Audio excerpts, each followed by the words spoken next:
यदि आप 15,000 रुपए पर मंथ इन्वेस्ट करते हैं तो नेक्स्ट 15 से 17 सालों में आप 1 करोड़ का कॉर्पस बिल्ड कर सकते हैं। वहीं पर यदि आप 5 लाख रुपए पर मंथ कमा रहे हैं, इन्वेस्ट नहीं करते हैं, तो बिलीव मी 55 की एज में आप फाइनेंशियली ब्रोक रहने वाले हैं। अंतर सिर्फ एक फार्मूले का है। आज मैं डॉक्टर्स डे पर 3 ऐसे फार्मूले बताने वाला हूं जो कोई भी मेडिकल कॉलेज नहीं सिखाता। आज के वीडियो में आप सीखेंगे फार्मूला नंबर 1 15-15-15 कैसे आप एक सिंपल फार्मूले से 1 करोड़ का कॉर्पस बिल्ड कर सकते हैं। Formula number 2 zero tax formula, 50 lakh annual income होने के बावजूद भी कैसे आप ऑलमोस्ट जीरो टैक्स करें। और formula number 3 the protection formula, कैसे एक गलती आपको करोड़पति से फाइनेंशियली ब्रोक बना सकती है। चलिए अब फार्मूला नंबर 1 डिस्कस करते हैं 15-15-15, यानी कि 15,000 की SIP 15 ईयर्स के लिए एनुअलाइज्ड रिटर्न यदि हम 15% काउंट करते हैं निफ्टी 50 इंडेक्स फंड पर या फिर किसी फ्लेक्सी कैप फंड पर, तो ये कॉर्पस 15 ईयर्स में बन जाता है ऑलमोस्ट 1 करोड़। जी हाँ, 1 करोड़। और वहीं पर यदि आप ये SIP 30,000 की करते हैं तो ये कॉर्पस 15 to 17 ईयर्स में बन जाता है ऑलमोस्ट 2 करोड़। और बहुत कुछ मार्केट कंडीशन पे भी डिपेंड करता है। ये कोई मैजिक नहीं है, ये पूरा गेम है कंपाउंडिंग का। जितने जल्दी आप स्टार्ट करते हैं उतना ही ज्यादा कंपाउंडिंग का बेनिफिट आपको मिलता है। ज्यादातर डॉक्टर्स 30 से 32 साल की एज में अर्निंग स्टार्ट करते हैं और सोचते हैं अरे मैं तो बहुत लेट हो गया हूं, इन्वेस्टिंग कैसे करूं। तो आप लेट नहीं हुए हैं। यदि आप आज भी SIP स्टार्ट करते हैं तो नेक्स्ट 15 ईयर्स में आप 1 करोड़ या फिर 2 करोड़ का कॉर्पस बिल्ड कर सकते हैं। डॉक्टर्स के लिए बेस्ट ऑप्शन होता है निफ्टी 50 इंडेक्स फंड या फिर फ्लेक्सी कैप फंड। SIP आज स्टार्ट करो, 10 ईयर्स बाद बिलीव मी आप अपने आप को थैंक्स बोलेंगे। लेकिन एक बात याद रखिए, कंपाउंडिंग का मैजिक तभी काम करता है जब आप बीच में SIP बंद ना करें या फिर अपना पैसा नहीं निकालें। SIP चालू रखो चाहे मार्केट ऊपर जाए या फिर नीचे। चलिए अब हम बात करते हैं formula number 2 zero tax formula. इसके बारे में कोई भी CA आपको प्रोएक्टिवली नहीं बताता है। मान लीजिए आपकी ग्रॉस रिसीट 50 लाख है, OPD, सर्जरीज, कंसल्टेशंस, एकेडमिक्स सभी कुछ मिला के ग्रॉस रिसीट्स 50 लाख हैं। तो यहां पर आप सोचेंगे कि मुझे भारी भरकम टैक्स देना पड़ेगा। नहीं देना पड़ेगा यदि आप ये फार्मूला अप्लाई करते हैं। तो इस फार्मूले को हम 3 स्टेप्स में समझेंगे और तीसरी स्टेप में हम कैलकुलेट करेंगे कि एग्जैक्टली आपका टैक्स कितना बनेगा। स्टेप 1 है सेक्शन 44 ADA का जादू। यदि आपके ग्रॉस रिसीट्स 75 लाख से कम है तो गवर्नमेंट ये मानती है कि 50% अमाउंट आपका एक्सपेंसेस में गया है। आपके केस में आपके ग्रॉस रिसीट 50 लाख हैं, तो यहां पर हम 50% यानी कि 25 लाख रुपीज हम डायरेक्टली एक्सपेंसेस में शो कर सकते हैं।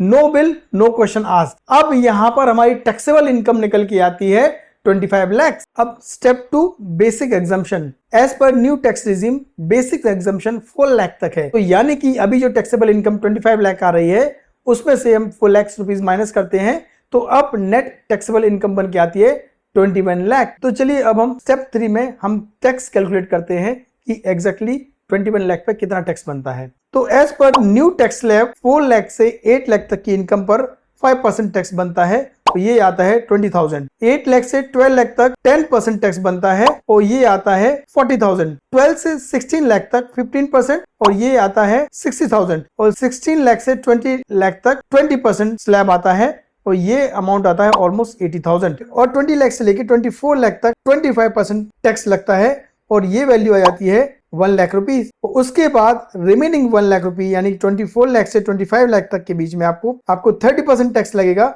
और ये वैल्यू आ जाती है 30,000 रुपीज। और यदि हम इन सभी को कैलकुलेट करते हैं तो ये वैल्यू निकल के आती है 3.3 लाख। यानी कि जहां पहले आपको ऑलमोस्ट 10 से 11 लाख रुपए का टैक्स लग रहा था, अब वो ड्रास्टिकली डाउन होके 3.3 लाख तक आ जाता है। यानी कि आपके ग्रॉस रिसीट्स यदि 50 लाख हैं तो यहाँ पर बेयर मिनिमम आपको 3.3 लाख का टैक्स देना पड़ सकता है। तो ये ऑलरेडी बहुत कम है। और यहाँ पर 2 और पावरफुल टूल हैं, HUF अकाउंट और पार्टनरशिप विथ योर वाइफ, यदि लीगली वायबल है तो। यहाँ पर यदि आप 2 ये एडिशनल टूल यूज करते हैं तो आपका टैक्स ड्रास्टिकली डाउन होके क्लोज टू 0 आ सकता है। इस पर मैंने डिटेल वीडियो बनाया है जिसकी लिंक कमेंट बॉक्स और डिस्क्रिप्शन बॉक्स में दी हुई है, आप वहां जाके देख पाएंगे। ये जो मैंने आपको तरीका बताया हुआ है ये इलीगल नहीं है, इसे हम टैक्स प्लानिंग कहते हैं। और अभी वैसे ITR का सीजन भी चल रहा है, तो ये फॉर्मूला जरूर अप्लाई कीजिए। अब हम बात करते हैं formula number 3, the wealth protection formula. ये सबसे इंपॉर्टेंट है और बिलीव मी ये सबसे ज्यादा इग्नोर किया जाता है। सपोज आपकी मंथली इनकम 5 लाख रुपए है, लेकिन आपके पास इमरजेंसी फंड नहीं है और इंश्योरेंस कवर नहीं है, तो फिर एक मेडिकल इमरजेंसी या फिर एक एक्सीडेंट या फिर एक क्राइसिस आपकी सारी सेविंग्स को खत्म कर सकता है। आपको क्रेडिट कार्ड या फिर लोन पर भी शिफ्ट होना पड़ सकता है।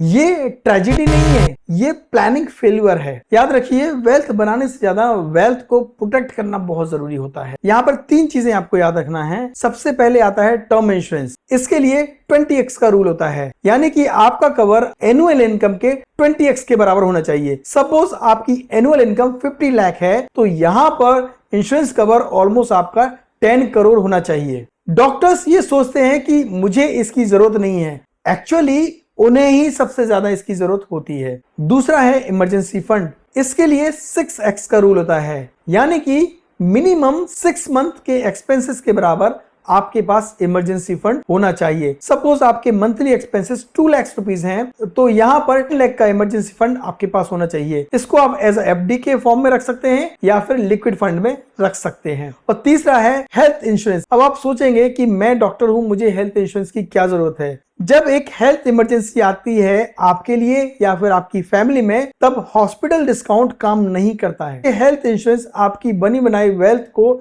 डिस्ट्रॉय होने से बचाता है। आज डॉक्टर्स डे है, आप सबकी हेल्थ बचाते हैं, लेकिन ये आपको अपनी वेल्थ बचाने का दिन है। ये 3 फॉर्मूला नोट कर लो, 15-15-15 compounding, zero tax planning and wealth protection. ये फॉर्मूला वो सब कुछ प्रोटेक्ट करते हैं जो आपने अपनी मेहनत से खड़ा किया हुआ है।